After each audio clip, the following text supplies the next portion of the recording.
রাগ গোসা যত স্ত্রীর সাথে করেন না কেন বাবা, একই খাটে দুইজন দুই দিকে ঘুমায় আছেন, মন মারিল্য হয়েছে যে কোনো কারণে, দেখবেন বিবি আর একদিক ফিরিয়ে ঘুমায় আছে, আপনিও ঘুমায় আছেন।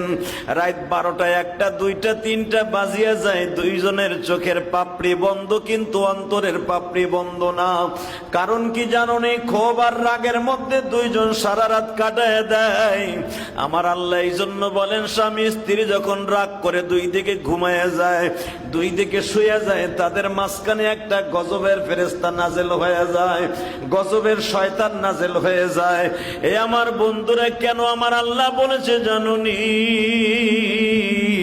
স্বামী স্ত্রীর ভিতরে মেম প্রীতি ভালোবাসা, এটা আমি খোদাই প্রদত্ত, এটা গড গিফট। আমি রব্বে কারিম যখন দেখি ওদের ভিতরে ডিভাইডেড হয়ে গেছে, আমার রহমতের দরজা থেকে ওদের রহমতের নাম কেটে দেয়া হয়।